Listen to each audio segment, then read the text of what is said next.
Sadhguru, I read in one of your question answer sessions that you were referring that even meditation is not the thing. Like, I mean, maybe it's a confusion to me. Right? Buddha didn't meditate much, though his followers did. I mean, it's just a state of ecstasy which people get into. Is it that? Uh, like, of course, I meditate and get the feeling of bliss and ecstasy, and it remains throughout the day. Is that enough for a spiritual journey? I'm a bit confused. It's enough incentive. It's only an incentive. Ecstasy is only an incentive. If it's painful, would you do it? No. So you feel blissful and ecstatic, that's only an incentive, that's not the goal. So Buddha was ecstatic? No, Buddha was never ecstatic. Did you ever see him dancing? He just sat like this. That's different. If I ask you to sit like that, would you sit? No. You need some incentive. So, just creating that sweetness in the system is an incentive. And above all, if you are feeling ecstatic within yourself, you become a better human being, isn't it? Aren't you? When you're very happy, aren't you a wonderful human being? Only when you're unhappy, you're a nasty human being, isn't it? Isn't it so? When you're happy, you're a wonderful human being, everybody is, isn't it? So keeping you ecstatic, a dose of ecstasy in the morning, the world is feeling better. If everybody in Hyderabad started off in an ecstatic way in the morning, Hyderabad would be a wonderful place, isn't it? They start with tension, so it's something else is happening. So ecstasy is not the goal of meditation, it is just an incentive to keep you going, because otherwise you wouldn't go. So what is meditation? The purpose of… if we have to look at the purpose, if you sit in meditation, slowly it will become like this, your body is here, your mind is out there, what is you is somewhere else. Once these three things are happening separately, once there is a space between you and the body, between you and the mind, this is the end of suffering.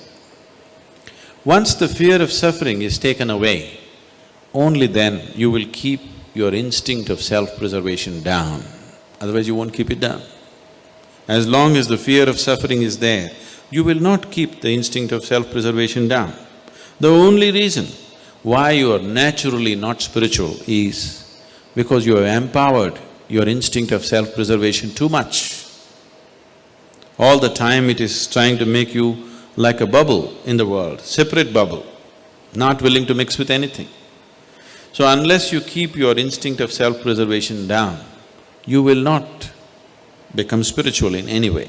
You will not know life as one happening. You will always be an individual, trapped. Have you noticed even in your general life, when you're very happy, you keep your guards down? Isn't it so? When you're unhappy, fully shielded. When you're happy, little down, isn't it? When you're very happy, it's all down. Have you noticed this?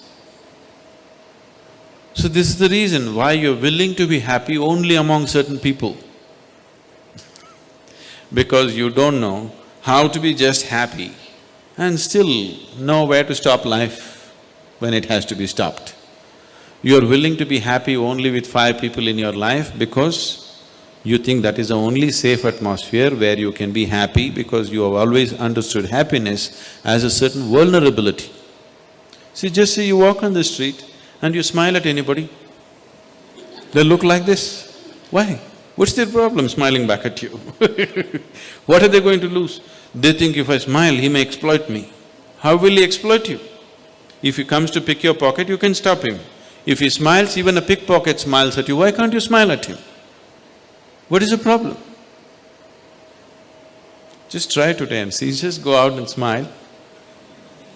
People who look like this, they're surprised, somebody is making me vulnerable to life. They want to go on the street like rocks, they want to go home and become life. Doesn't work. After some time you become a rock there also. If you want to be life, you must practice it everywhere, isn't it? So, Meditation gives you that space between you and your body, between you and your mind. Whatever suffering human beings have known, it has either entered them through the body or through the mind. Do you know any other kind of suffering? There are only two kinds of suffering, isn't it? Once you have a distance from these two things, this is the end of suffering. Once the fear of suffering is taken away, only then you are willing to venture into other dimensions of life. Otherwise, no matter what I tell you, you are only looking for safety.